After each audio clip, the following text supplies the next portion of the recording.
राधा माधव कुंज बिहारी गोपीजन वल्लभ गिरिवरधारी जय राधा माधव कुंज बिहारी गोपीजन वल्लभ गिरिवरधारी जय राधा माधव कुंज बिहारी गोपीजन वल्लभ गिरिवरधारी जय राधा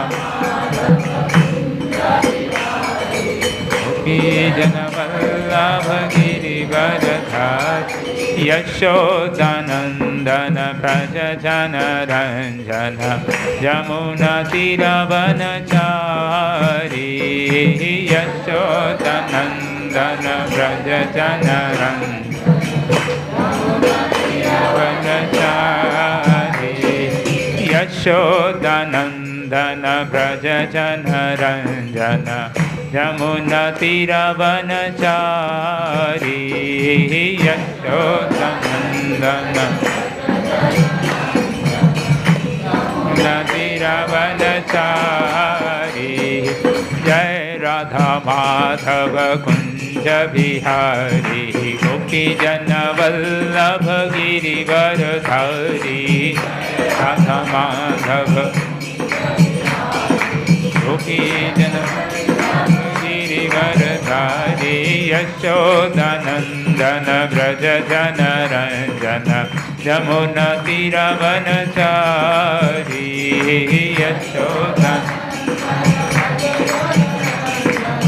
यमुना तीरवनचारी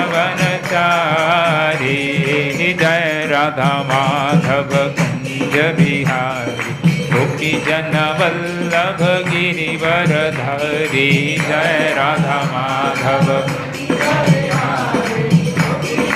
वल्लभ गिरिवरधारी यशोदानंदन व्रज जन रंजन यमुना तीरवनचारी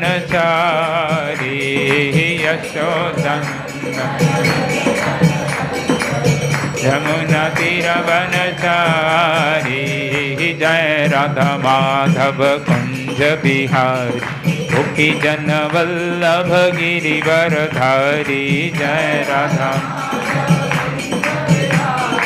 गोपीजन वल्लभ गिरिवरधारी यशोदानंदन व्रज जन रंजन यमुना तीरवनचारी यशोदानंदन यमुना तीरवनचारी। ओम नमो भगवते वासुदेवाय।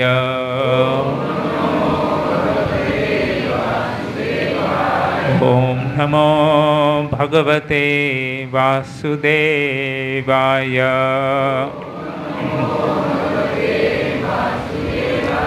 ओम नमो भगवते वासुदेवाय।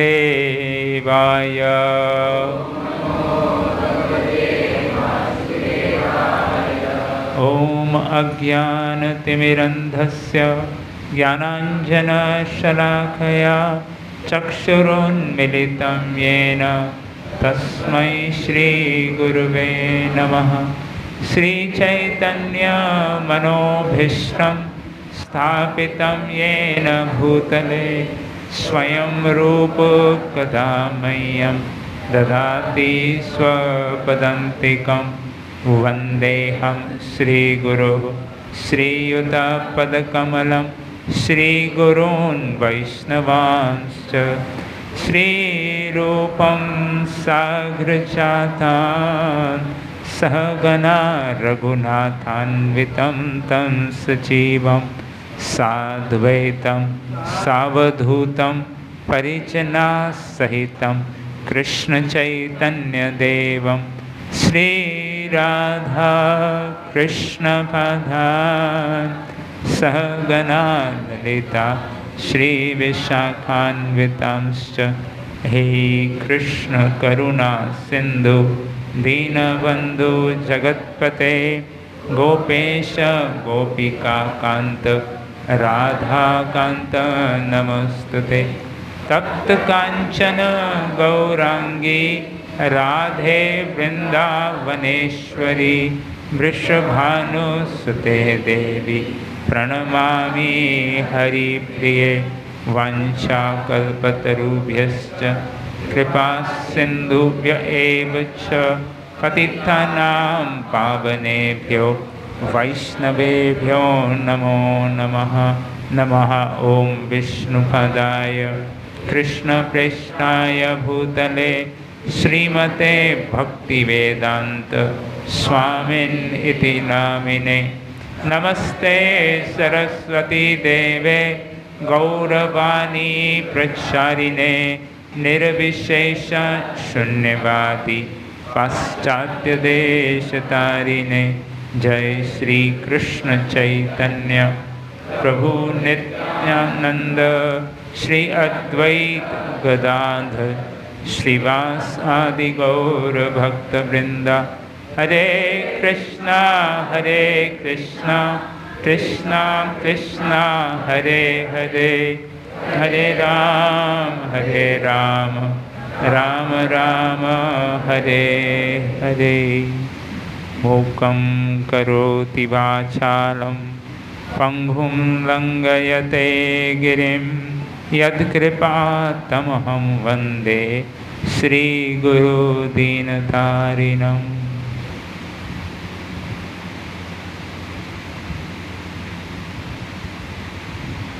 हरे कृष्णा। तो आप सबका हार्दिक स्वागत है इस साप्ताहिक रविवार भगवत कथा के कार्यक्रम में। तो आज हम एक बड़े ही सुंदर प्रसंग पर चर्चा करेंगे। श्री चैतन्य चरितामृत के अंत्य लीला के 6ठे अध्याय के बारे में। उसमें से हम एक संक्षिप्त श्रील रघुनाथ दास गोस्वामी जी की एक बड़ी सुंदर लीला के बारे में हम चर्चा करेंगे। कल आप लोगों ने, कई लोगों ने भाग लिया होगा निर्जल एकादशी के पर्व में। तो बड़ा तपस्या और आनंद का पर्व था। भक्ति को पुष्टि करते हैं, भक्ति की जननी है ये जो माधव तिथि, जो भगवान की जो तिथियां हैं, विशेष पर्व उत्सव जो होते हैं, उससे हम भगवान के और निकट आते हैं।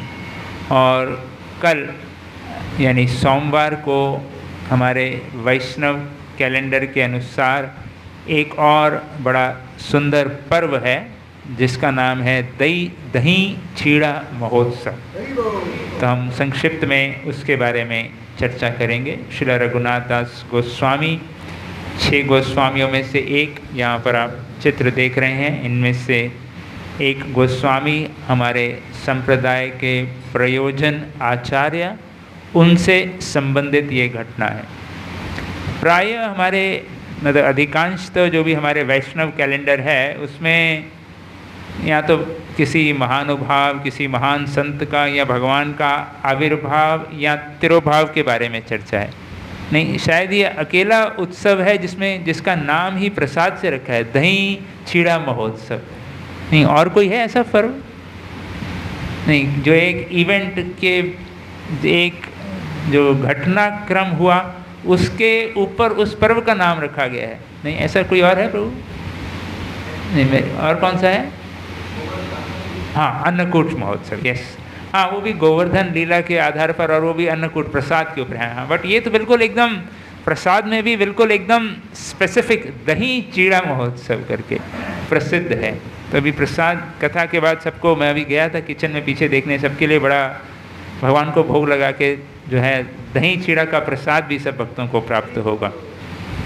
तो ये इससे पहले वो उस प्रसाद को हम स्वीकार करें तो थोड़ा इसका महत्व को पहले समझ लेते हैं कि भाई क्या खाने को मिल रहा है, तभी थोड़ा और समझ में आएगा हमें कि ये क्या जो प्रसाद मिल रहा है, इसके पीछे की जो है श्रृंखला क्या है, इसके पीछे की घटनाक्रम क्या है, ये क्या है इस विशेष दही चीड़ा में।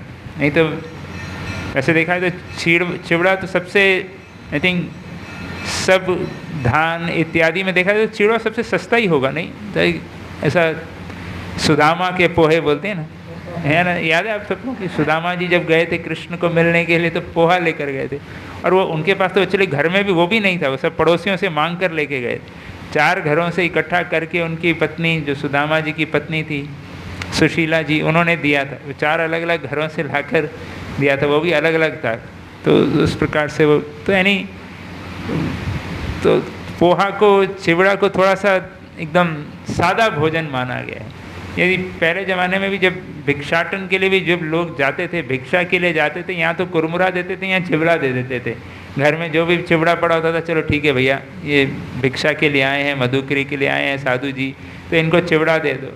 और बहुत सारे साधु लोग ऐसे ही करते थे, चिवड़ा ले लेते थे और थोड़ा जो भी भिक्षा में मिला चिवड़ा को संभाल के रखना और गंगा जी या जमुना जी में उसको भिगा देना, नमक डाल देना और हो गया भोजन तैयार। तो बड़ा एक यानी सादगी का क्या कहते हैं, एक सादगी को बताता है। जो चिवड़ा मतलब सिंपल है, ठीक है, कुछ बनाना भी बड़ा सरल है। महाराष्ट्र में तो प्राय कांदा पोहा बनाते हैं, हम लोग तो कांदा नहीं खाते, बट बटाटा पोहा या कांदा पोहा सबसे सरल माना जाता है कुकिंग में भी। चलो कोई है कि नहीं, तो पोहा तो कोई भी बना सकता है। तो ऐसे पोहा, तो ये दही चीड़ा का क्या कहानी है उस बारे में हम थोड़ा सा चर्चा करेंगे। तो कृष्णदास कविराज गोस्वामी श्री चैतन्य चरितामृत के अंत्य लीला के 6ठे अध्याय में इस लीला के बारे में चर्चा करते हैं। तो जितना भी समय है उसमें हम संक्षिप्त में चर्चा करेंगे और चैतन्य चरितामृत के कुछ श्लोकों को पढ़ेंगे और दोहराएंगे। बड़ा सुंदर इस लीला का वर्णन श्री कृष्णदास कविराज गोस्वामी जी ने किया है। तो कह रहे हैं, सर्वप्रथम कृपा कुनेर्या कुग्र अंधकूपात् उद्धृत्य भंगा रघुनाथ दासम न्यस्या स्वरूपे विदिधे अंतरंगम श्री कृष्ण चैतन्य अमुम प्रपद्ये। श्री चैतन्य महाप्रभु को सर्वप्रथम प्रणाम करते हुए कविराज गोस्वामी वर्णन कर रहे हैं, कृपा गुणेर यह कुग्र अंधकूपात्, कि अंधे कुएं में से श्री चैतन्य महाप्रभु ने करुणा की रस्सी, कृपा की रस्सी, कृपा गुणेर, कृपा की रस्सी के माध्यम से उद्धृत्य भंग्या रघुनाथ दासम, श्री रघुनाथ दास गोस्वामी जी को अपनी कृपा की रस्सी से भोग इत्यादि जो कष्टों में जो लिप्त हैं उसमें से उनको कृपा करके निकाला। नस्य स्वरूपे, निकालने के पश्चात क्या किया, नस्या स्वरूपे, उनको शिला स्वरूप दामोदर गोस्वामी जो श्री चैतन्य महाप्रभु के जो निजी पार्षद थे उनके स्वरूप उनको छोंप दिया। न्यस्या स्वरूपे विदधे अंतरंगम, अपना अंतरंग पार्षद श्री चैतन्य महाप्रभु ने श्री रघुनाथ दास गोस्वामी को बताया। तो वो क्या कृपा कैसे प्राप्त हुई उस बारे में इस अध्याय में श्री कविराज गोस्वामी वर्णन कर रहे हैं। तो सब लोग मेरे पीछे दोहराएंगे, जय जय श्री चैतन्य जय नित्यानंद,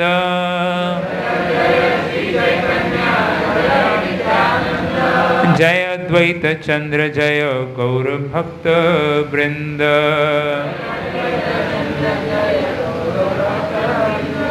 जय जय श्री चैतन्य जय नित्यानंद,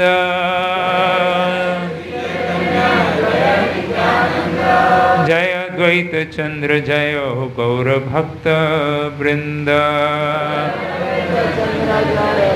गौर भक्त वृंद। श्री चैतन्य महाप्रभु जो कि स्वयं भगवान श्री कृष्ण श्री राधा के भाव को लेके अवतरित होते हैं और श्री जगन्नाथपुरी में अनेक लीलाएं करते हैं। अनेकों वर्ष तक श्री जगन्नाथपुरी 18 वर्ष तक जगन्नाथपुरी में अनेक लीलाएं की और उन सब लीलाओं में सबसे अधिक निकट के उनके पार्षद वो थे श्री स्वरूप दामोदर गोस्वामी जी और श्री रामानंद राय जी। ये भगवान की राधा और कृष्ण की अष्ट सखियों में दो श्री ललिता और श्री विशाखा जी ही महाप्रभु की इस लीला में अवतरित हुई थी, प्रकट हुई थी। और उनका परम सौभाग्य था कि महाप्रभु की सब लीलाओं को उनको देखने का अवसर प्राप्त हुआ।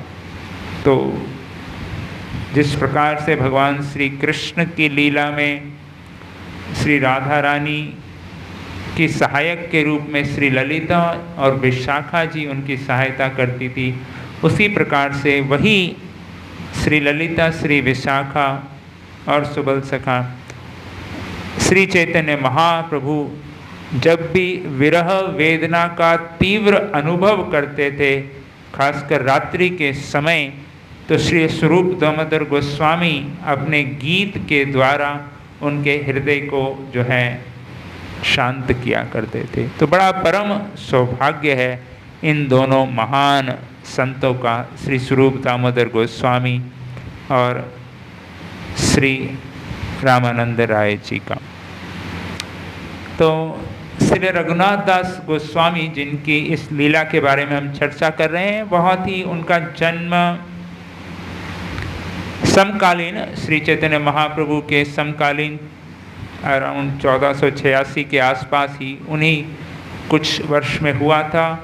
और बहुत ही धनाढ्य, बहुत ही धनवान उनका परिवार था। शास्त्र में वर्णन किया गया है कि उस समय के समय आदि सप्तग्राम के पास जहाँ उनका जन्म हुआ, उनके पिताश्री श्री गोवर्धन मजुमदार जी और उनके ताया जी बोलते हैं, हिंदी मराठी में क्या बोलते हैं पिताजी के बड़े भाई को? काका। उनके काका श्री हिरण्य मजुमदार जी उस समय के समझ लीजिए अरबपति थे, करोड़पति, अरबपति, ये जो भी इस समय के जो मतलब उस पूरे बंगाल क्षेत्र के सबसे बड़े रिचेस्ट पर्सन थे उस समय के। और उनके इकलौते पुत्र गोवर्धन मजुमदार जी के इकलौते पुत्र श्री रघुनाथ जी थे। हिरण्य जी को उनको कोई पुत्र नहीं था, तो यानी कहने का अर्थ कि पूरे संपत्ति के एकमात्र वारिस रघुनाथ दास जी थे। तो पूरा उनका इतना धन, इतना ऐश्वर्य उनके पास था। और उनके गुरुजी हमारे यदुनंदन आचार्य जी और बलराम विप्र उनके परिवार के गुरु थे। उनके मित्र थे वासुदेव दत्त जो कि बहुत महान संत हुए हैं 500 वर्ष पूर्व, और दूसरे उनके मित्र थे शिला हरिदास ठाकुर जी, नामाचार्य शिला हरिदास ठाकुर जी, जो कि बहुत ही चैतन्य महाप्रभु के प्रिय पार्षद और महान संत। मतलब उनके बारे में क्या कहा जाए कि दिन में 3 लाख बार भगवान नाम लिया करते थे, करीब 192 माला रोज की। हम लोग इस्कॉन में जो दीक्षा ले लेते हैं उनको कहा जाता है कि कम से कम 16 माला किया जाए। अभी ये 16 माला करते करते बड़ा कठिन होता है। कलयुग में इतना सब कार्य है, सब परिवार है, सब संभालना, सबको कठिनाई होती है, नहीं होती है कि नहीं? 16 माला करने में भी कष्ट होता है। और यहाँ हरिदास ठाकुर जी जो थे वो 192 माला करते थे। वाड़ा में कुछ भक्त हैं, कई बार साल में जब हरिदास ठाकुर जी का तिरोभाव तिथि आती है, आविर्भाव तिथि आती है, तो प्रयास करते हैं। वो बड़ा मतलब उसके लिए भी बड़ा प्रयास करना पड़ता है। 4 दिन पहले से सोचते हैं कैसे करेंगे, और फिर वो रात को 12 बजे सो जाएंगे उससे 1 दिन पहले, और 4-5 बजे उठ के जप करना आरंभ करेंगे, और फिर जाके रात को 11 बजे तक 192 माला साल में एक बार। वो भी कुछ गिने चुने भक्त हैं, हर कोई नहीं प्रयास करता। मैं तो कभी आज तक सोचा भी नहीं। तो कहने का मतलब, और ये शिला हरिदास ठाकुर जी थे जो रोज किया करते थे 192 माला, और साथ में प्रचार भी करना और बाकी सेवाएं इत्यादि भी करते थे। तो ये उनका स्तर था। तो ये इनके रघुनाथ जी के जो गुरु थे, उनके मित्र इत्यादि थे। तो यदुनंदन आचार्य जी रघुनाथ दास गोस्वामी जी को कई बार, उस समय उनका नाम रघुनाथ था, बाद में रघुनाथ दास गोस्वामी बने, उनको लेकर जाया करते थे। हरिदास ठाकुर जी पास में ही रहते थे चांदपुर में, और कई बार शांतिपुर में भी आते थे, तो ये उनको मिलने के लिए जाया करते थे। वासुदेव दत्त जी को भी मिला करते थे। तो ऐसे संस्कार उनको बचपन में प्राप्त हुए कि बिल्कुल तीव्र भक्ति का उन्माद आ गया। एक पागलपन होता है ना, महाप्रभु की कृपा ऐसी प्राप्त हुई कि बस उनको कुछ आसक्ति ही नहीं थी। इतना धन था पिताजी के पास, काका के पास, लेकिन कोई आसक्ति नहीं। केवल महाप्रभु के दर्शन और उनकी सेवा में आसक्ति हो गई। परिवार वाले, पिताजी, गोवर्धन जी और उनकी माता तो थोड़ा चिंता रहते थे कि भैया ये बेटा कुछ करेगा कि नहीं करेगा, इतना काम धंधा बिजनेस हमारा जो हमने फैला के रखा है उसको कौन संभालेगा, इकलौता वारिस है। तो बड़ी चिंता में रहते थे गोवर्धन जी। तो कई बार तो इस प्रकार से शांतिपुर में जब चैतन्य महाप्रभु संन्यास लेने के पश्चात आए थे, तो तब भी रघुनाथ जी की इच्छा हुई थी, और तब उनके पिताजी ने, उनके चेले, बहुत सारे सेवक भी थे, अब इतने धनवान थे तो बहुत सारे सेवक थे, तो कुछ सेवकों के पास शांतिपुर उनके मिलने गए थे। और अद्वैताचार्य जी भी उनको जानते थे, परिवार को। बेसिकली ये जो परिवार था, गोवर्धन मजुमदार और हिरण्य मजुमदार जी, बहुत ही वैष्णव परिवार था। वैष्णवों की बहुत सेवा किया करता थे, मतलब खूब कमाते थे, पर साथ ही साथ खूब दान भी दिया करते थे। तो उस समय के जो वैष्णव थे, अद्वैताचार्य जी और जो भी ब्राह्मण लोग थे, वो सब लोग पूरे परिवार को अच्छी तरह से जानते थे। मतलब सबसे बड़े कह सकते हैं डोनर थे मंदिर के, सब मंदिरों में दान देना, सब वैष्णवों को डोनेशन देते रहना, तो काफ़ी प्रसिद्ध थे। तो जब वहाँ पर वो आए तो अद्वैताचार्य जी ने रघुनाथ जी को मिलवाया श्री चैतन्य महाप्रभु की सेवा का अवसर प्रदान किया उनको। सब जानते ही थे, वैष्णव जो सब लोग डोनेशन वगैरह देते थे, उनके परिवार वाले, तो सब उनको पहचानते थे। और तब जब वहाँ से वो लौट कर आए, तो और उनके हृदय में जब भगवान की सेवा करने का अवसर एक बार प्राप्त हुआ, भक्तों की जब सेवा की वहाँ उन्होंने, तो वो और उत्साहित हो गए भक्ति में। और तो बार बार उन मन में विचार करता था कि कब ये सब बिजनेस इत्यादि छोड़ के मैं महाप्रभु के साथ जगन्नाथपुरी चले जाऊं।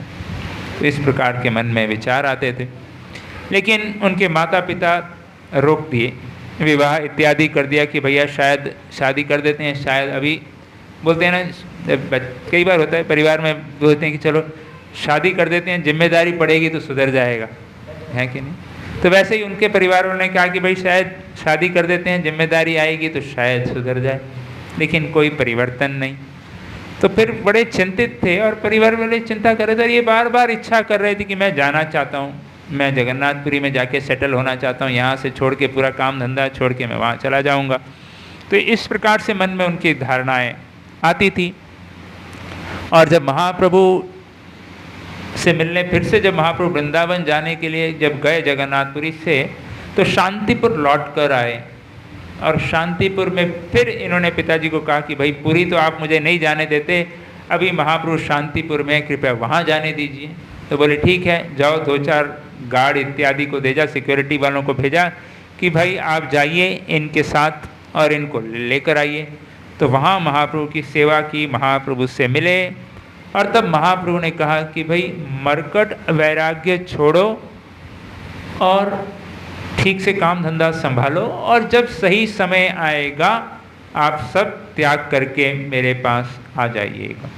तो इस प्रकार से महाप्रभु ने आदेश दिया कि आप जाइए। इस प्रकार से मरकट अर्थात मंकी, बंदर, बंदर बंदर जिस प्रकार से वैरागी दिखाई देता है पर अंदर काम वासनाएं से भरा रहता है, तो उस प्रकार से ये आप बाह्य रूप से वैराग्य मत दिखाओ, अंदर से वैराग्य को बढ़ाओ। बाहर से भक्ति करो, बाहर से मतलब दिखाओ मत। खामखा आपके जो पेरेंट, जो माता पिता हैं, वो चिंता करते रहते हैं, तो उनके काम में हाथ पैर बटाओ, जो भी वो कह रहे हैं वैसा करो, लेकिन अंदर ही अंदर वैराग्य को उद्दीपन करते रहो, अपना वैराग्य बढ़ाते रहो। तो महाप्रभु अनेक भक्तों के द्वारा अनेक अनेक शिक्षाएं देते हैं। हरिदास ठाकुर के माध्यम से श्री चैतन्य महाप्रभु किस प्रकार से सहनशील और नाम जप होना चाहिए, सनातन गोस्वामी के उदाहरण से भगवान चैतन्य महाप्रभु किस प्रकार से विनम्र भाव होना चाहिए, रूप सनातन इत्यादि के द्वारा भगवान ने सिखाया किस प्रकार से जो है प्रचार और ग्रंथ का रचना और वृंदावन का जो है प्राकट्य करवाया। और रघुनाथ दास गोस्वामी जिनके बारे में हम आज चर्चा कर रहे हैं, उनके उदाहरण के माध्यम से श्री चैतन्य महाप्रभु दिखाने चाहते थे कि वैराग्य क्या होता है, वैराग्य की सीमा क्या होती है। तो इसलिए उनका उदाहरण दिया जा रहा है कि इतने धनी परिवार से थे लेकिन हृदय में इतना वैराग्य, करें क्या। तो जब घर पर लौट कर आए महाप्रभु से मिलने के पश्चात तो बिल्कुल बदल गए और परिवार वाले तो बड़े हैरान हो गए, गोवर्धन जी भी बड़े हैरान हो गए। अरे यार, ये तो पहले कुछ काम धंधे में मदद नहीं करता था, अभी तो सब पूरा बिजनेस वितना भी संभाल रहा है, सब कुछ कर रहा है, तो पूरा बदल गया। और बड़े खुश हो गए और माता भी बड़ी उनकी आनंदित हो गई कि भाई ये तो बदल गया है, सुधर गया है बेटा हमारा, तो सब काम संभालेगा। और लेकिन उस समय क्या हुआ कि मुगल राज था और इनके पिता का एक बिजनेस ये भी था, गोवर्धन जी और हिरण्य जी का, वह राजा के लिए काम करते थे। यानी वो जो होता है ना, टैक्स कलेक्ट करते हैं, उस जमाने का जो भी होता था टैक्स कलेक्ट करते थे। और करीब जो पूरे एरिया का, एक्चुअली उनसे पहले एक तुर्किस्तान का मुसलमान था, वो करता था, लेकिन उन लोगों, इनका जरा कॉन्ट्रैक्ट्स वगैरह अच्छा थे तो राजा से बात करके इन्होंने उसका कॉन्ट्रैक्ट खुद ले लिया। और ये करीब उस जमाने में 20 लाख मोहरें इकट्ठा करते थे, 20 लाख मोहरें, और उसमें से सरकार को इनको 75% देना होता था। मतलब 15 लाख देना चाहिए और 5 लाख खुद के पास टैक्स रख लेते थे। और लेकिन इन्होंने क्या किया, दोनों ने अभी दान इत्यादि करते थे, सेवा करते थे, और थोड़ा पैसा जोड़ने के लालच में जो भी कारण से केवल 12 लाख जमा करते थे। हालांकि जमा करना चाहिए था 15 लाख, तो 3 लाख मोहरें अपने पास एक्स्ट्रा रख लिया करते थे इनके रघुनाथ जी के पिताजी और काका। तो यहाँ, और ये जिसकी नौकरी गई थी, जो ये पहले कार्य कर रहा था, उसको तो खुन्नस तो था ही, उसको तो गुस्सा था ही, तो वो पूरा ध्यान रखता था। उसने पता लगा लिया कि ये लोग कुछ तो हेर फेर कर रहे हैं, जितना देना चाहिए उतना नहीं दे रहे हैं राजा को। उसने उनकी शिकायत कर दी, राजा ने भिजवा दिया इनको कि जाके मंत्री के साथ जाओ और गिरफ्तार कर लो। तो इनको खबर पता चल गई। अभी ये भी बड़े प्रभावी थे, बड़े, तो सब इनके भी गुप्तचर वगैरह सब, अभी इस बिजनेस में रहो तो सब रखना पड़ता है, तो उनके पास भी था, इन्फॉर्मेशन आ गई कि हमें गिरफ्तार करने आ रहे हैं। तो ये दोनों काका और गोवर्धन जी पिताजी निकल गए। रघुनाथ बेचारा घर पे था, उसको पकड़ के लेकर ही चले गए ये मुस्लिम तुर्क, इसको पकड़ लिया और रोज उनको क्या बोलते हैं, प्रताड़न करता, डांटता। तो मारता नहीं था क्योंकि डर भी लगता था कि ये कायस्थ परिवार के हैं, इनकी बड़ी पहुंच है, बाद में क्या पता सब लोग एकत्रित होकर धरना वरना दे देंगे जेल के सामने। तो डरता था अंदर से, लेकिन मन ही मन गाली भी देता था और बार बार कहता कि तुम्हारे पिताजी अच्छा नहीं कर रहे। तो फाइनली एक दिन क्या हुआ, इन्होंने, रघुनाथ जी ने सोचा कि क्या करें भाई, एक ऐसा प्रयोजन किया जाए। और उसके पास बिल्कुल नम्र स्वभाव से गए कि भाई जैसे मैं अपने पिता का पुत्र हूँ, वैसे ही आपका भी मैं पुत्र हूँ। क्या कहते हैं ना, वो हिंदी में कहावत है ना कि बुरे वक्त में गधे को भी बाप बनाना पड़ता है। तो वो मुसलमान को भी कहने लगे कि जैसे मेरा पिता है वैसे, और जैसे पिता अपने पुत्र का रक्षण करता है वैसे तुम मेरा रक्षण करो यार, देखो। और इस तरह से विनय करने लगे। तो उन्होंने कहा कि ठीक है। उसका भी हृदय पिघल गया, और इतना रघुनाथ का इतना मासूम चेहरा था, उसका देख के उसका भी हृदय पिघल गया कि यार ये बात बोल रहा है। तो उसको कहा कि ठीक है भैया, और उसको बड़ा उसका गुणगान भी किया, हाँ, कि तुम बहुत ऐसा, तुम तो सब शास्त्र जानते हैं, तुम ही सर्व शास्त्र जाने जिंदा पीर प्राय, तुम तो सब शास्त्र जानते हो, तुम तो जिंदा पीर हो, उसका इतना गुणगान किया, उसका हृदय पूरा पिघल गया कि भैया कहला कि मैं आज ही तुम्हें छुड़वा दूंगा रघुनाथ, लेकिन मेरा भी एक काम करो, तुम्हारे पिताजी और काका ये 3 लाख मोहरें एक्स्ट्रा जो कमा रहे हैं, जो कि उनका हिस्सा नहीं है, मुझे भी पता है, एक काम करो, थोड़ा सा उनको बोलो मेरे को भी दे दें, मैं इधर मिनिस्टर को पटा लूँगा और पिता और तुम्हारा ये केस रफा दफा कर दूंगा। तो ये उस समय से चला आ रहा है परंपरा, तो रफा दफा out of the court settlement कर लेंगे, नहीं तो वो कौन तारीख पे तारीख आती रहेगी। तो बोले कि ठीक है, आउट ऑफ कोर्ट सेटलमेंट मैं कराता हूँ, आप आ जाओ। तो बोले ठीक है, मेरे को छोड़ो तो सही, फिर हम करते हैं। तो इस प्रकार से वो है।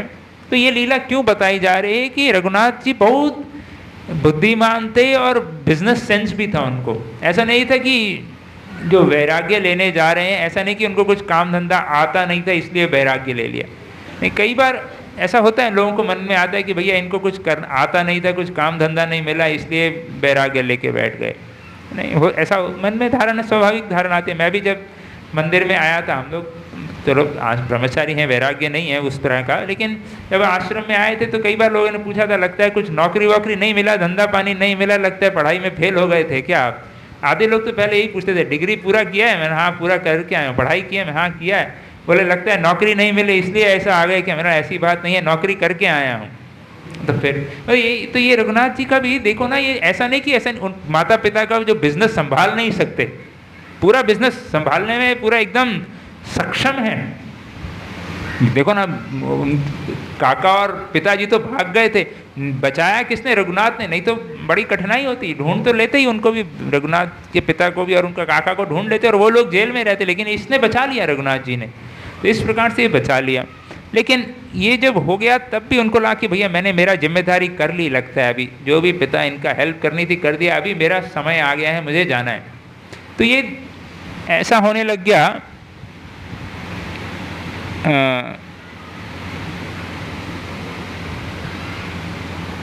1 साल तक पूरा चलता रहा, अच्छे से सब काम धंधा चलता रहा, लेकिन उसके पश्चात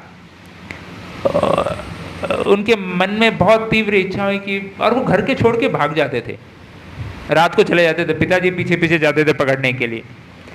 अब ये हर थोड़े दिन में भाग जाते थे, फिर पिताजी जाते थे पकड़ के लाते थे। तो फिर एक बार पिताजी ने कहा कि यार ये बहुत हो गया, अभी सिक्योरिटी रखते हैं। तो 10-11 गार्ड रख लिए, भैया 24 घंटे की शिफ्ट रहेगी आपकी, आपको देखना है कि रघुनाथ जो भी है काम धंधे के लिए जाएगा, आप भी साथ जाएंगे, लौट के वापस आएगा, वापस आएंगे और कहीं जाएंगे नहीं। पूरा मतलब एक तरह से क्या बोलते हैं ना, वो Z+ सिक्योरिटी, कि कहीं जाए तो साथ में, कहीं भी जाना है तुम्हें, घूमने जाना है, जहाँ भी जाना है जाएगा, ये 10 गार्ड तुम्हारे साथ जाएंगे, 2 ब्राह्मण 2 गार्ड जाएंगे। तो इस प्रकार से पूरा एकदम टाइट सिक्योरिटी कर दिया घर पे अपने बेटे के लिए है। तो लेकिन उनकी माँ भी बड़ी दुखी रहती थी। माँ ने कहा पिताजी को, अपने हस्बैंड को, कि भैया ये क्या है, ये हर थोड़े दिन में ये भागने का प्रयास करता है, गार्ड बाड़ रखे हुए हैं घर में, कोई अच्छा नहीं। मतलब वो बेचारी थोड़ा परेशान हो गई कि एक काम करते हैं, इनको बांध के रख देते हैं, कहाँ जाएगा अभी, कैसे बेटे को क्या बात है। लेकिन पिताजी भी समझाने लगे कि देखो क्या बात कर रही हो तुम, इसको क्या बांटें। हाँ, इंद्र सम ऐश्वर्य स्त्री अप्सरा सम, यही सवार बांधिते नारी लेक जार मन। तो पिताजी समझा रहे हैं अपनी पत्नी को कि क्या बात कर रही हो, इंद्र के समान इसके पास ऐश्वर्य है, अकेला है वारिस, हम दोनों के बाद सारा कुछ इसी का, ये पैसा सारा धंधा पानी, घर मकान जायदाद सब इसके नाम पर है, पत्नी इसकी इतनी सुशील है, इतनी सुंदर है, अभी ये सब उसको नहीं बांध सकता, तो तुम्हारी रस्सी और ये सिक्योरिटी क्या बांधेगी, है कि नहीं? बांध सकती है कि नहीं बांध सकती? नहीं संभव है। तो इस प्रकार से वो पूरा समझाए कि ये नहीं संभव है। तो कह रहे हैं कि जिसको चैतन्य महाप्रभु की कृपा मिल गई है, अभी वो सब कुछ छोड़ छाड़ के जाएगा ही, भगवान अपना वो भजन में लगेगा ही, तो उसको छोड़ देना चाहिए। इस प्रकार से मन में था, लेकिन फिर भी पुत्र है तो सिक्योरिटी टाइट ही रखा, जाने नहीं देते थे कहीं। तो एक बार जब उनको पता चला रघुनाथ जी को कि नित्यानंद प्रभु, जो कि श्री बलराम जी का ही अवतार हैं, वो पास में ही पानीहाटी नामक एक स्थान है, वहाँ पर आए हैं। तो पिताजी को कहा कि भाई मुझे कम से कम पानीहाटी तक तो जाने दीजिए। नित्यानंद प्रभु आए हैं, महाप्रभु के पार्षद हैं, सबसे कृपालु हैं, श्री बलराम का अवतार है, कृपया मुझे उनके दर्शन करने के लिए जाने दीजिए। तो पिताजी ने कहा चलो ठीक है, पास में ही है, तुम वहाँ चले जाना। और साथ में सिक्योरिटी को बोला कि भैया इसको लेके जाओ, साथ में लेके आना। और 2-4 ब्राह्मण भी दे दिए कि भैया रास्ते में इसको जो चाहिए बना देना। तो पूरा टीम जाती थी, सिक्योरिटी, अपना पर्सनल कुक साथ में उनका, और वो जा रहे थे। और पानीहाटी ज़्यादा दूर नहीं है, आदि सप्तग्राम वहाँ जा रहे हैं, करीब 50 किलोमीटर होगा, मतलब 2 या 2-2.5 दिन में पहुँच गए होंगे, जो भी 20-25 किलोमीटर जितना चले होंगे रोज़ का। तो 2 दिन में रास्ते में उनका भोजन इत्यादि की व्यवस्था थी, खूब सारा सोने की मोहरें लेकर गए थे। और वहाँ पर पहुँच गए पानीहाटी, और दूर से ही देखा कि नित्यानंद प्रभु बैठे हैं अपने पार्षदों के साथ, अपने सेवकों के साथ, और बड़ा सुंदर कीर्तन चल रहा है वहाँ पर। और बड़ा नित्यानंद प्रभु के दर्शन से बिल्कुल वहाँ जब कर रहे थे तो ऐसा प्रतीत हो रहा था कि अनेकों सूर्य एक साथ प्रकट हो रहे हैं। उनका इतना अंग कांति थी, उनके शरीर से इतना जो है प्रकाश निकल रहा था। तो देखकर बहुत आनंदित हो गए रघुनाथ जी, और दूर से ही जो है उनको साष्टांग जो है दंडवत किया। और नित्यानंद प्रभु का जो एक सेवक था उसने देखा कि कहा, हे नित्यानंद प्रभु जी, आप रघुनाथ दूर से ही आपको प्रणाम कर रहा है, दूर से ही प्रणाम कर रहा है आपको। तो बड़े हैरान हो गए नित्यानंद जी को, पता नहीं था कि वो आ रहे हैं। अभी उस ज़माने में फ़ोन इत्यादि नहीं था कि मैं आ रहा हूँ आपसे मिलने के लिए, इतने बजे पहुँच जाऊँगा, इतने बजे मेरी ट्रेन पहुँचेगी, और कोच नंबर और लोकेशन भी भेज देते हैं। पर लेकिन फिर भी आजकल कई बार मिस हो जाते हैं नहीं। लेकिन यहाँ पर नित्यानंद प्रभु को जब देखा तो उनके सर्वेंट ने, तो नित्यानंद प्रभु ने जोर से ही आवाज़ लाई, अरे वो चोर, दूर से क्यों प्रणाम कर रहा है, पास में आओ, पास में आओ, आज मैं तुम्हें दंड दूंगा। तो ये रघुनाथ जी भी बड़े हैरान हो गए, भाई ये क्या बुला रहे हैं, मुझे पास में बुला रहे हैं और मुझे चोर करके बुला रहे हैं। अरे हम तो खुद, हमारे पिताजी और माता और काका तो इतने करोड़पति हैं, हमने आज तक क्या चोरी करने की क्या जरूरत है हमारे पास। पर उनको लग रहा था कहीं वो पता तो नहीं चल गया, कहीं हमने वो राजा का शायद वो वाला बात की तो नहीं कर रहे हैं, क्या चोरी की बात कर रहे हैं। और उनको पकड़ कर लेकर आया गया, डर रहे थे आने के लिए, पास में पकड़ कर लेकर आए। और नित्यानंद प्रभु को पास में आके प्रणाम किया, और नित्यानंद प्रभु ने अपने चरण उनके सिर पर दिया और उनको आशीर्वाद दिया। बड़ी विशेष कृपा उनको प्राप्त हुई। और तब नित्यानंद प्रभु ने कहा कि हे रघुनाथ, तुम क्या समझ रहे हैं, दूर से ही मुझे प्रणाम कर रहा है, चोर की भांति, जैसे चोर लोग दूर दूर रहते हैं, तुम चोर की भांति मुझे प्रणाम कर रहा है, आज मैं तुम्हें दंड दूंगा। तो रघुनाथ जी भी बड़े प्रसन्न हो गए कि क्या दंड देंगे। तब नित्यानंद प्रभु कहते हैं, दधि छीड़ा भक्षण करहो मोर गणे, सुने आनंदित होइला रघुनाथ मने। तो नित्यानंद प्रभु ने कहा कि क्या दंड देंगे भाई, क्या सजा दी जाएगी। आपको सजा दी गई है कि आप सबको, जो भी मेरे भक्तगण यहाँ बैठे हैं, सबको चिड़ा दही खिलाओ। रीबो सुनी आनंदित होइला रघुनाथ मन। तो रघुनाथ जी बहुत प्रसन्न हो गए, अरे वाह, ये तो सेवा का अवसर प्राप्त हुआ। वास्तव में भक्त के लिए यही आनंद की बात है कि हमें सेवा का अवसर मिल गया। ये बड़ा दुर्लभ है, सेवा का अवसर प्राप्त होना। लक्ष्मण जी भगवान श्री राम की सदैव सेवा करा करते थे हमेशा। तो उनके नाम की शब्द की व्याख्या करते हुए भक्त लोग बताते हैं, लक्ष्मी संपन्न इति लक्ष्मण। जो लक्ष्मी से संपन्न है वो लक्ष्मण है। हालांकि लक्ष्मण जी तो हमेशा दास के रूप में ही राम जी की सेवा किए। तो क्या लक्ष्मी की बात की जा रही है, वो है सेवा के धन की। जो वास्तविक धन हम सब भक्तों का वो है सेवा का परम धन। जो वास्तविक धन हम सबके साथ जो जाएगा, हरि नाम का धन और सेवा का धन ही इस शरीर के साथ और शरीर के बाद जो करेंसी जो चलती है आध्यात्मिक जगत में, वो यही करेंसी चलती है, सेवा के धन की। तो रघुनाथ जी ने जब ये सुना कि भाई ये धन प्राप्त हुआ है, सेवा का अवसर प्राप्त हुआ है, तो बड़े आनंदित हो गए। अरे वाह! तो आचार्यगण बड़ी सुंदर व्याख्या करते हुए श्री वृंदावन दास ठाकुर वर्णन करते हैं कि यहाँ चोर करके क्यों कहा गया भाई रघुनाथ जी को, उन्होंने क्या चुराया था। तो बताते हैं कि रघुनाथ जी की बारंबार ये इच्छा होती थी कि श्री चैतन्य महाप्रभु के चरणों को मैं प्राप्त कर लूँ, चैतन्य महाप्रभु के पास मैं चले जाऊं। लेकिन श्री चैतन्य महाप्रभु भगवान की प्राप्ति डायरेक्ट नहीं हो सकती, उसके लिए हमें गुरु के माध्यम से ही उनके पास जाना है। श्री चैतन्य महाप्रभु के जो चरण की जो सेवा है, उनकी जो सेवा है, उसके अधिकारी श्री नित्यानंद प्रभु जो गुरु के प्रतिनिधि हैं वो हैं। तो इसलिए श्री रघुनाथ जी जो बारंबार बिना नित्यानंद के, बिना गुरु के श्री महाप्रभु के चरणों को प्राप्त करने का प्रयास कर रहे थे, वह चोरी थी। इसलिए नित्यानंद प्रभु ने उनको कहा कि बेटा चोरी मत कर, और सेवा के माध्यम से, गुरु के माध्यम से ही भगवान की प्राप्ति संभव है।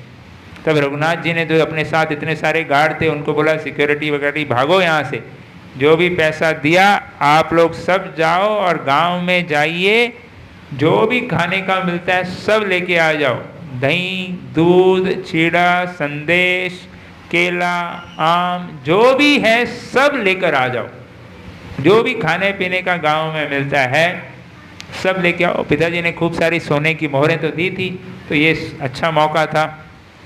तो सब गांव में गए और लेकर आ गए।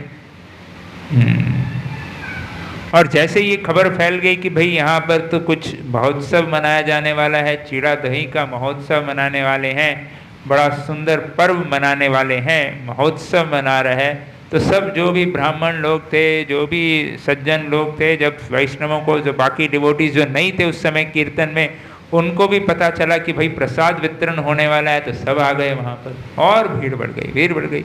ये ऐसा यहाँ भी होता है कि प्रसाद, यहाँ तो मैं देख रहा हूँ प्रभु जी कूपन बांट रहे हैं, जो लेट आएगा उनको मिलेगा कूपन के नहीं प्रभु? अच्छा, सबको मिलेगा कूपन, फिर ठीक है। हमारे यहाँ मंदिर में है, सुबह क्लास में 8:30 के बाद बंद कर देते हैं, तो जो उसके पहले आएगा उसको कूपन मिलेगा, उसके बाद नहीं। तो यहाँ कूपन का सिस्टम नहीं था उस दिन, जो भी आ रहा था सबको कूपन मिल रहा था, कूपन मिल मतलब प्रसाद मिलेगा। तो रघुनाथ जी ने पूरा बड़ा सुंदर ये महोत्सव का, फीस्ट का ऑर्गेनाइज किया था।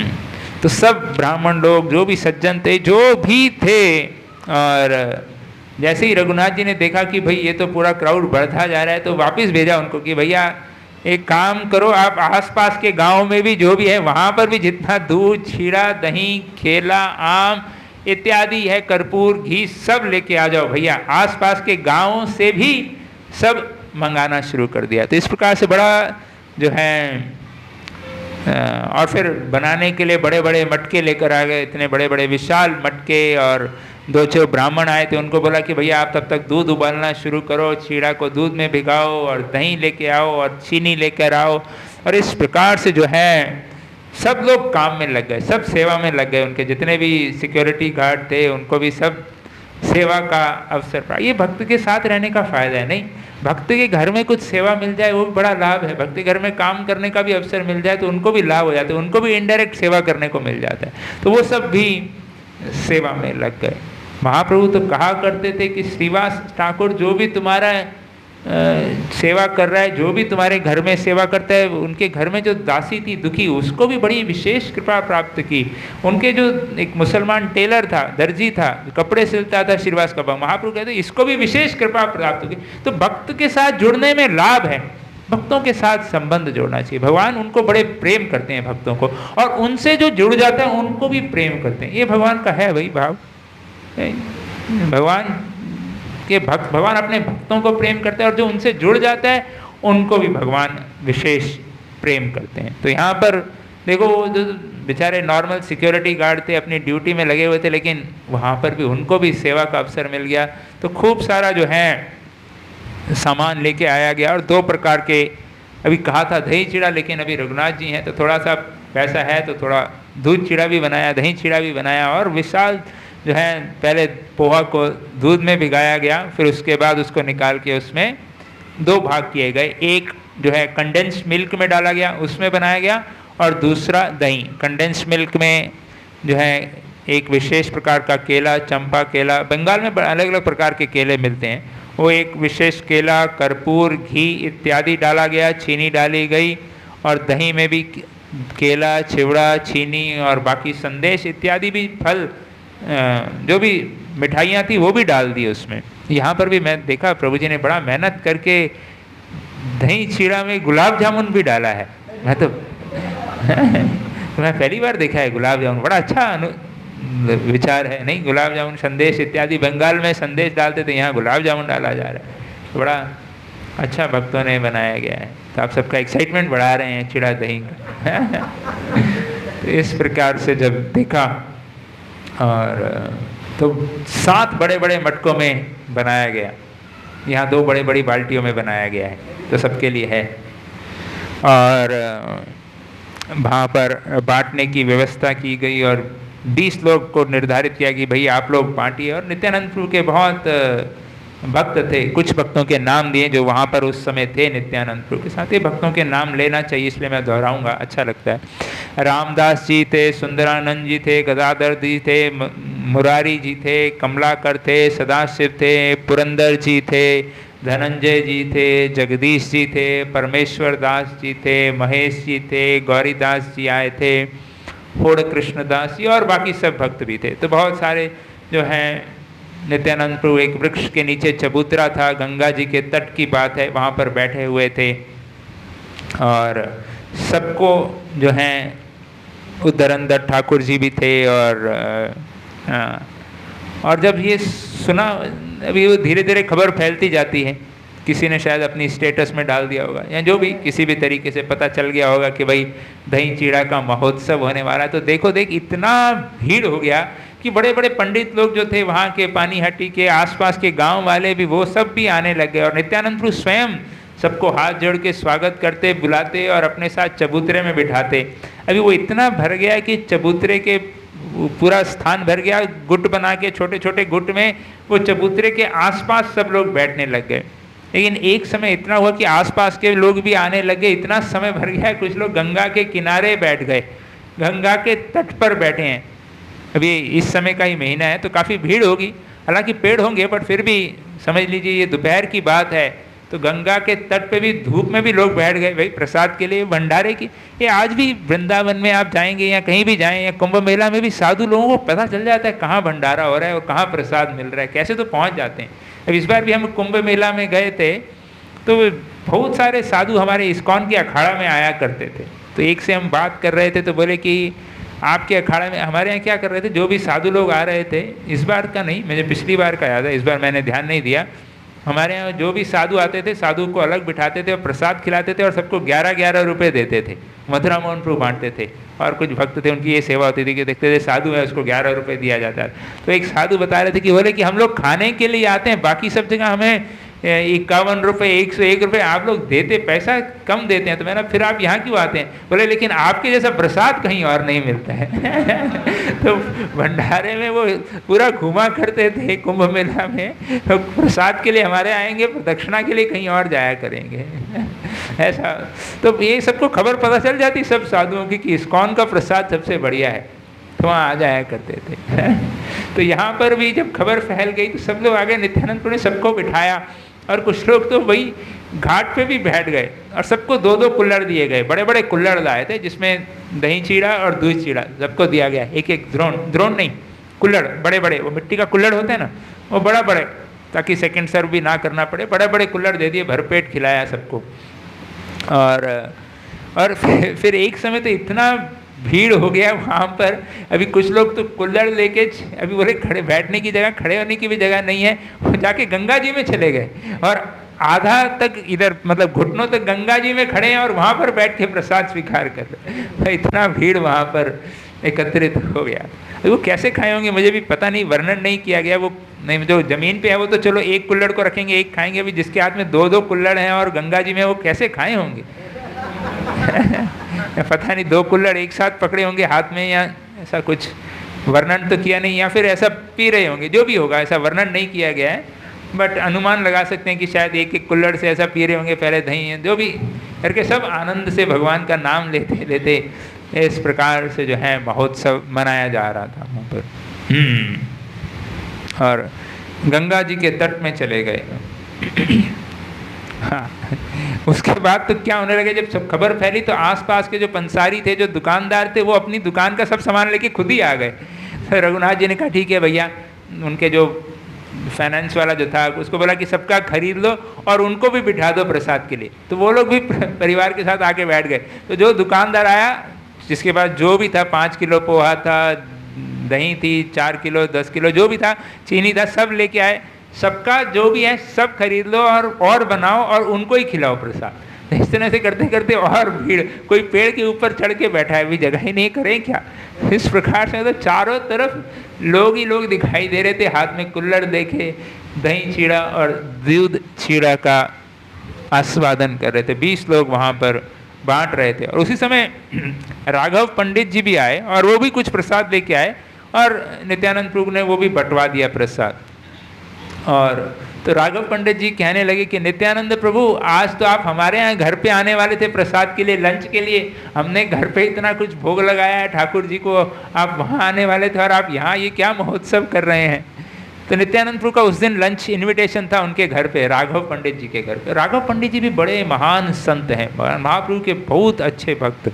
वो और उनकी बहन ऐसा प्रेम के साथ भोजन करते थे। कविराज गोस्वामी वर्णन करते हैं कि इतना प्रेम था उनके कुकिंग में कि राधा रानी स्वयं उनके घर पर आकर प्रसाद स्वीकार करती थी। और महाप्रभु हमेशा उनके घर पे मानसिक रूप से हर रोज जब भी वो कुकिंग करते थे आके स्वयं स्वीकार करते थे। ऐसा उनका बढ़िया भाव, प्रेम और भाव था। और हाथ में, कुछ लोगों के होता है हाथ में, उनके हाथ में ही स्वाद होता है, वो कुछ भी बनाए बड़ा स्वादिष्ट बनता है कि नहीं? अनुभव किया होगा आप लोगों ने। तो ये राघव पंडित, इनकी तो बड़ी, कभी अगली बार चर्चा करेंगे कि राघव पंडित और उनकी बहन दमयंती इतना, मतलब जब महाप्रभु पुरी चले गए तो भी वो कई कई आइटम, ड्राई आइटम्स ऐसा ऐसा बना के भेजती थी। बंगाल से उड़ीसा जाने में भी महीना लगता होगा, वो लेके जाते थे और ख़राब नहीं होता था। ऐसा बिना किसी प्रिजर्वेटिव के ऐसा आइटम बना के भेजा करते थे महाप्रभु के लिए राघव पंडित जी। उनकी चैतन्य चरितामृत में प्रसिद्ध है राघवेर झाली, जो राघव पंडित जी की जो झाली, जो थैली, उस नाम से वो प्रसिद्ध थी। सबको पता था कि ये राघव पंडित का घर का प्रसाद मतलब बेस्ट प्रसाद है।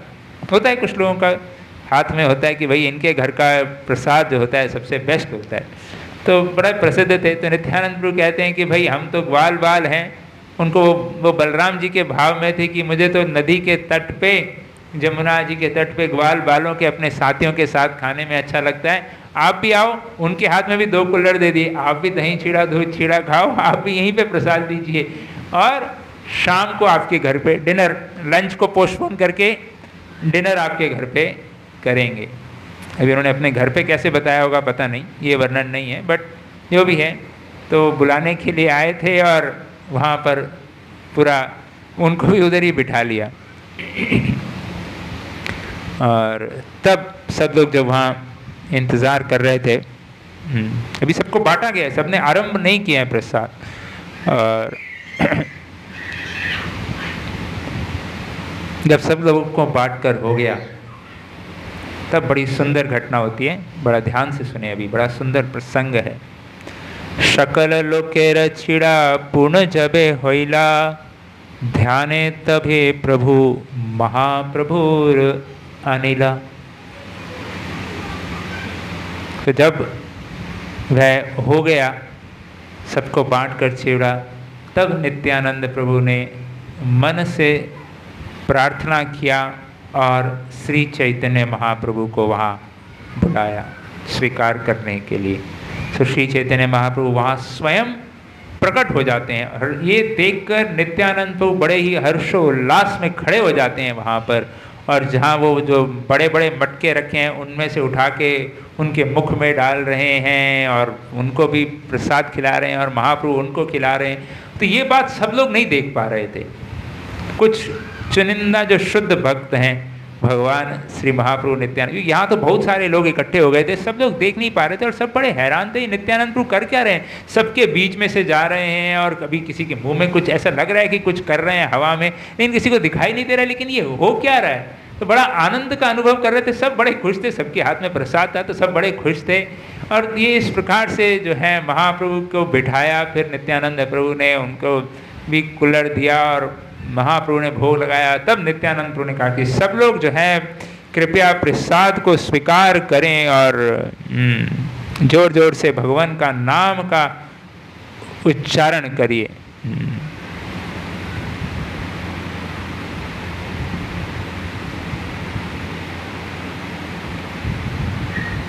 आज्ञा दिला हरि बोली करहो भोजन, हरि हरि ध्वनि उठी भरिला भवन, हरि हरि।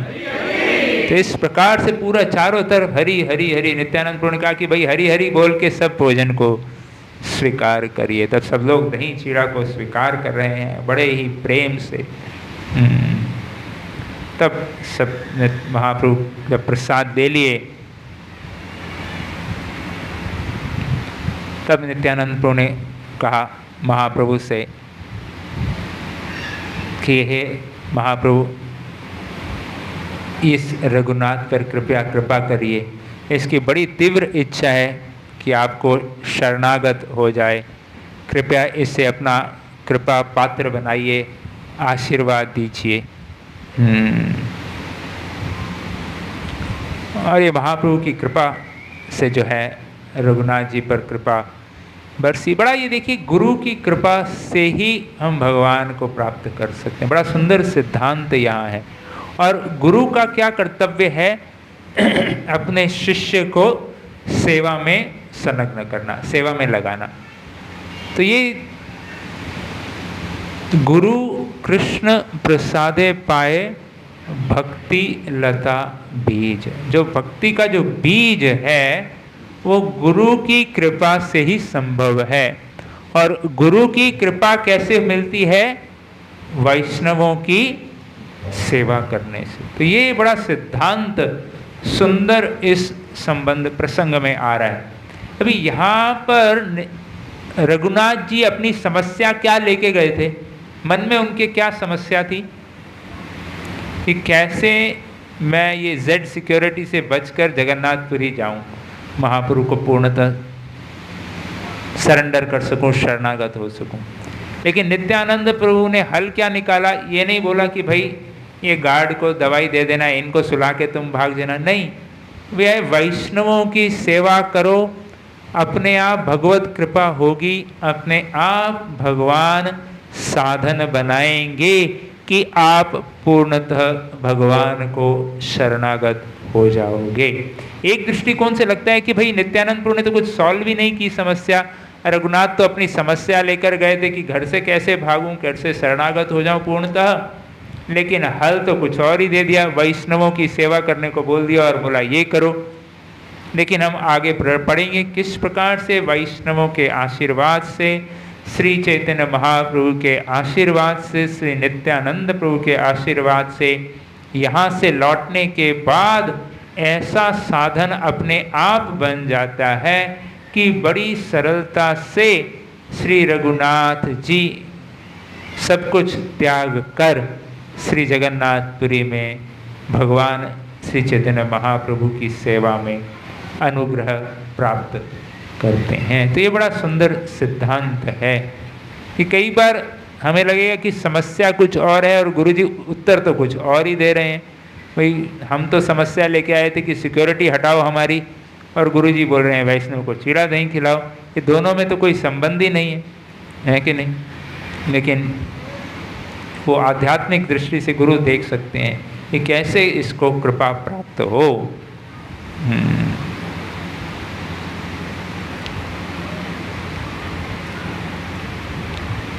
तो इस प्रकार से ये बड़ा सुंदर प्रसंग है। अभी हम थोड़ा सा समय की मर्यादा को रखते हुए थोड़ा फास्ट गाड़ी आगे बनाएंगे। तब नित्यानंद प्रभु और महाप्रभु हाथ धोने के पश्चात जो है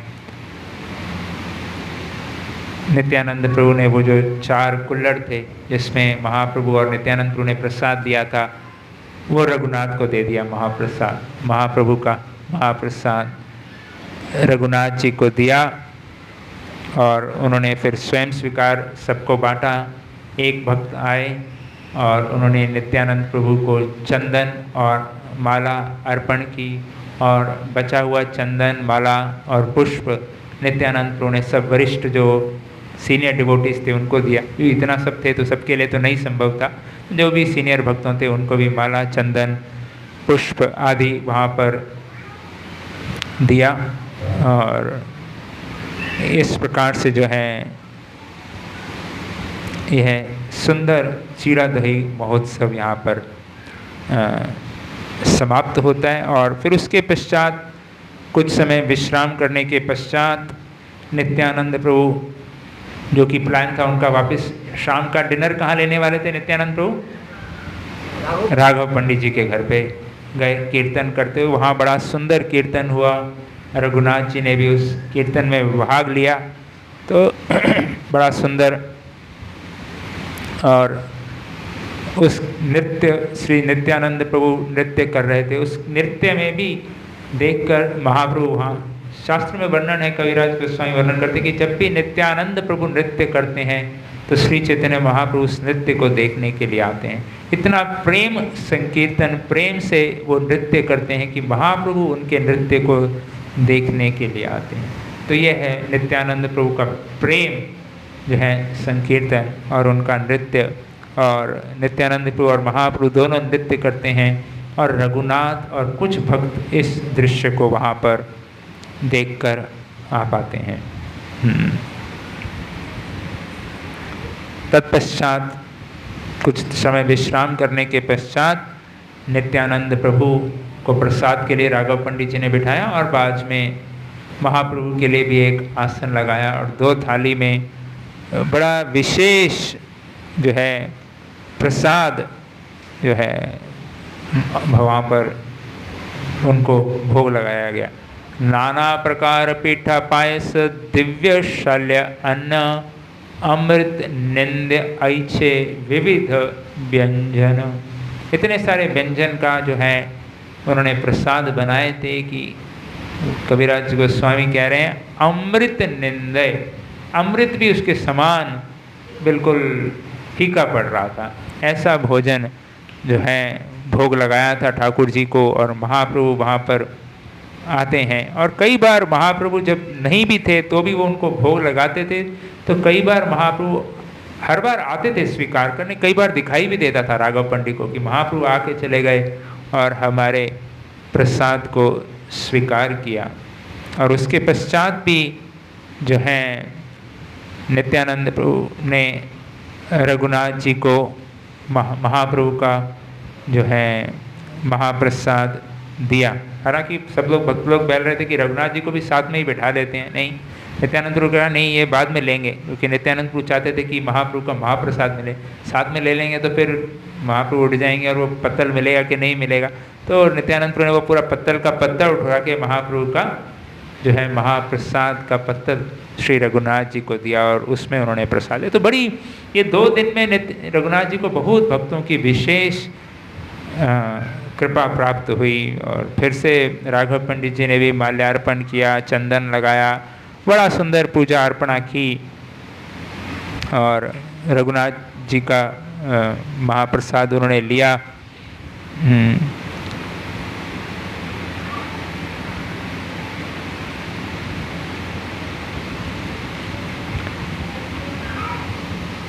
तो इस प्रकार से जो है अगले दिन सुबह फिर स्नान करके नित्यानंद प्रभु गंगा के तट पर गए। इसके साथ हम कथा को विराम देंगे, ये छोटा सा श्रृंखला है। और उसी वृक्ष के नीचे बैठे थे जहाँ कल पर ये घटना हुई थी। और रघुनाथ वहाँ पर फिर लौट कर आए और उन्होंने प्रणाम किया श्री नित्यानंद प्रभु को और राघव पंडित के द्वारा एक और इच्छा अभिव्यक्त की। और रघुनाथ जी कहते हैं, अधम पामर मोई हीन जीव अधम, मोर इच्छा होए पाए चैतन्य चरण। राघव पंडित के द्वारा कहते हैं कि वही महाप्रभु को कही, नित्यानंद प्रभु को कहिए कि मैं बहुत ही अधम हूँ, गिरा हुआ व्यक्ति हूँ, पापी हूँ, कृपया मुझे कृपा दीजिए। नित्यानंद प्रभु को कहो कि मैं श्री चैतन्य महाप्रभु के कृपा को प्राप्त कर सकूं। और मैं इस प्रकार से भागने का प्रयास करता हूं लेकिन नहीं कर पा रहा हूं। कृपया नित्यानंद प्रभु से अनुरोध कीजिए कि मुझे कृपा प्राप्त करें। अयोग्य मोई निवेदन करिते करी भय, मोरे चैतन्य धोए को साई होए सदय। हालांकि मेरे में योग्यता नहीं है, लेकिन फिर भी मेरी ये तीव्र इच्छा है कि मैं श्री चैतन्य महाप्रभु की सेवा हमेशा कर सकूं। और नित्यानंद प्रभु ने फिर से उनको अपने चरण उनके सिर पर रखे, उनको आलिंगन किया और आशीर्वाद दिया, निर्विघ्न चैतन्य पाओ कर आशीर्वाद, कि निर्विघ्न आप श्री चैतन्य महाप्रभु की कृपा को प्राप्त करेंगे। तब नित्यानंद प्रभु बताते हैं सब भक्तों को कि भाई ये कोई साधारण नहीं है। आप बाकी लोग नहीं जानते थे, कुछ लोग नहीं जानते थे, रघुनाथ जी को तो बताया कि ये इंद्र के समान इनका ऐश्वर्य है, बहुत अमीर है, धनाढ्य है, लेकिन ये महाप्रभु की सेवा के लिए जाना चाहता है। तो आप लोग सब भी कृपा करके इसे आशीर्वाद दीजिए कि यह श्री चैतन्य महाप्रभु को चरण को प्राप्त कर सके। कृष्ण पाद पद्म गंध जय जन पाए, ब्रह्मलोक आदि सुख तारे नहीं भाए। नित्यानंद प्रभु कह रहे हैं कि जिसको कृष्ण की सेवा, कृष्ण के चरणार विंद की सुगंध का अनुभव हो जाता है, उसे कोई भी धन इत्यादि, ब्रह्मा शिव, ब्रह्मा इंद्र इत्यादि का सुख भी उसको लालायित नहीं कर सकता। तो यह रघुनाथ हैं, इनके पास तो सब कुछ है। जो भी व्यक्ति एक कामना करता है इस जीवन में, सब कुछ इसके पास है, लेकिन संतुष्टि उनको वहीं मिलेगी जब वह श्री चैतन्य महाप्रभु के, भगवान श्री चैतन्य महाप्रभु के चरणार विंद का आश्रय लेगा, उनकी सेवा में संलग्न होगा, तभी यह संतुष्ट होगा। तो आप सब कृपया करके इसको भर भर के आशीर्वाद दो रघुनाथ को। इस प्रकार से नित्यानंद प्रभु और रघुनाथ जी भी एक एक भक्त के पास गए, उनके चरणों में प्रणाम किया और सब भक्तों ने उनको आशीर्वाद दिया। और इस प्रकार से जो है महाप्रभु स्वयं, नित्यानंद प्रभु उनको, रघुनाथ को बताया कि महाप्रभु स्वयं आपसे प्रसन्न होकर दही चीड़ा स्वीकार करने के लिए आए, तो बड़ी विशेष कृपा आप पे अवश्य होगी और महाप्रभु आपको स्वीकार करेंगे और स्वरूप दामोदर गोस्वामी आपके काउंसलर बनेंगे। इस प्रकार से नित्यानंद प्रभु ने पूरा उनको भविष्य बता दिया कि आप चिंता मत करिए, घर जाइए और सब आपका जो है सफल हो जाएगा। तो इस प्रकार से एक एक भक्त के पास जाकर रघुनाथ जी ने आशीर्वाद की याचना की। सब भक्त बड़े प्रसन्न हुए और फिर राघव पंडित के पास आए और उन्होंने उनको जो भी पैसा वैसा लेकर आए थे, जो खर्चा हुआ था, उसके बाद जो धन बचा था 100 सोने की मोहरें और 7 तोले सोना भी बता, और नित्यानंद प्रभु का जो खजांची था उसके हाथ में दे दिया कि भैया ये नित्यानंद प्रभु जब मैं घर चला जाऊं तब देना। तो सबके सामने नहीं देना चाहते थे, तो दक्षिणा भी दिया नित्यानंद प्रभु को। फिर राघव पंडित के पास फिर से आए और बताया कि एक एक करके ये जो भक्त बैठे हैं इनको भी मैं दक्षिणा देना चाहता हूँ, लेकिन मैं जानता नहीं हूँ कौन सीनियर है, किसको कितना देना चाहिए।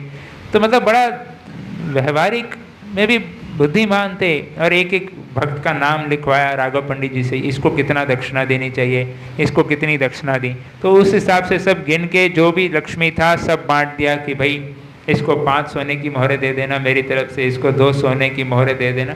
तो जो भी पिताजी का धन लेकर आए थे सब बांट कर वहाँ पर गए, सब भक्तों को जो है दिया।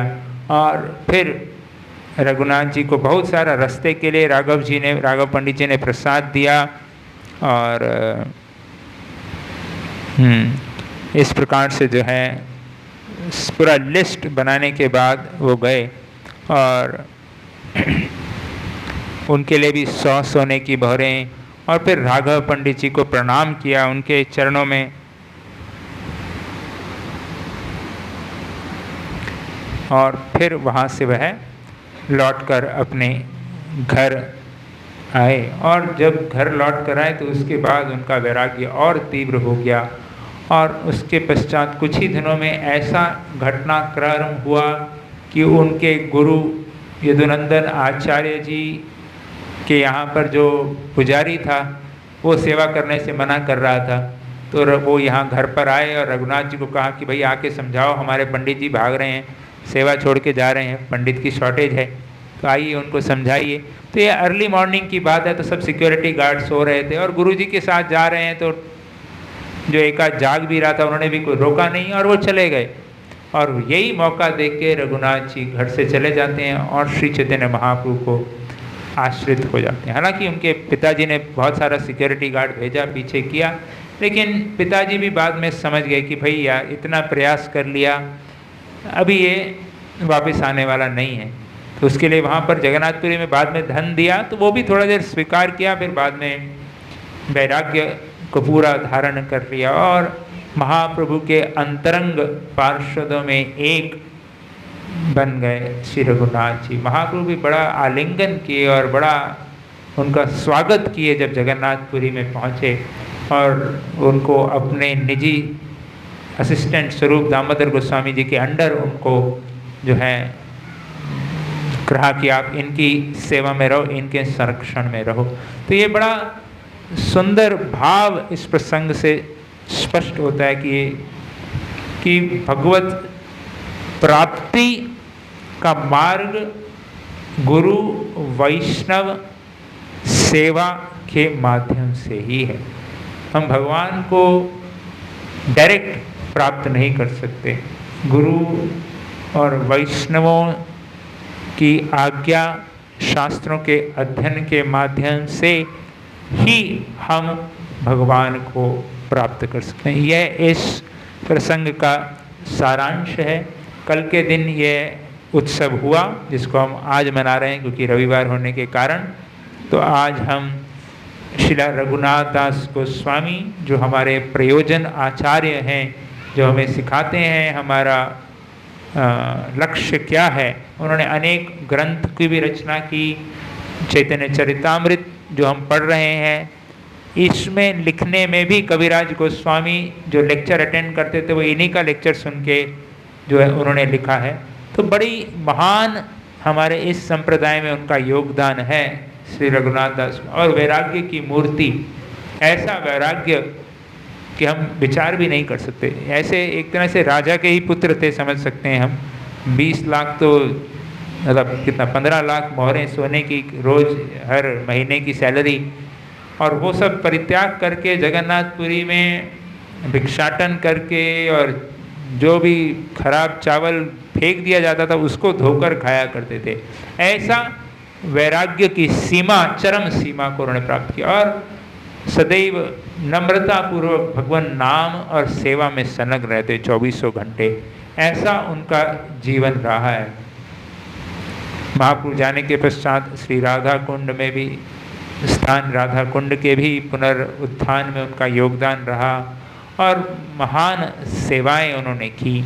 तो हम आज और कल उनसे प्रार्थना कर सकते हैं कि उन्होंने जिस प्रकार से वैष्णवों की सेवा की और जिस प्रकार से वैराग्य का जो प्रदर्शन किया है उसका एक रंच मात्र हमके हृदय में आए और भौतिक आसक्तियों से हम थोड़ा सा भगवत प्रेम प्रदान हो, भगवत भक्ति प्रदान हो, वैष्णव सेवा का जो हमें अवसर मिले, यही हम उनसे आज प्रार्थना करते हैं और कल के दिन भी हम यह प्रार्थना उनसे कर सकते हैं। तो यह दंड महोत्सव की लीला को हम यहीं विश्राम देंगे।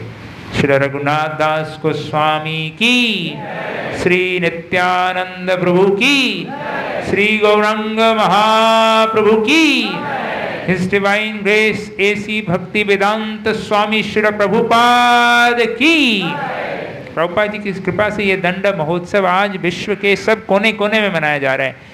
कई मंदिरों में, हर एक मंदिर में इस्कॉन के कल दही चीड़ा खाएंगे, तो सब लोग कल दही चीड़ा ही खाते रहेंगे। इस्कॉन के हर मंदिर में, अटलांटा या कहाँ अमेरिका में एक मंदिर है, वहाँ तो भक्त लोग हिज होलीनेस श्रील जयपताका स्वामी महाराज कई बार जाते हैं। वहाँ पर तो करीब 50 वैरायटी का दही चीड़ा बनता है, अलग अलग वैरायटी का, अलग अलग फ्लेवर्स का। भक्त लोगों ने तो बड़ी उसमें भी विविधता ला दी है। तो कहना प्रभुपाद जी की कृपा से है, लीला का जो मर्म है और जो ज्ञान है पूरे विश्व में, इस्कॉन में सब जगह दही चीड़ा खाया जा रहा है प्रभुपाद जी ने। जो कहीं अमेरिका में इत्यादि में शायद उन लोगों ने चीड़ा कभी देखा भी नहीं होगा और सुना भी नहीं होगा ये क्या होता है।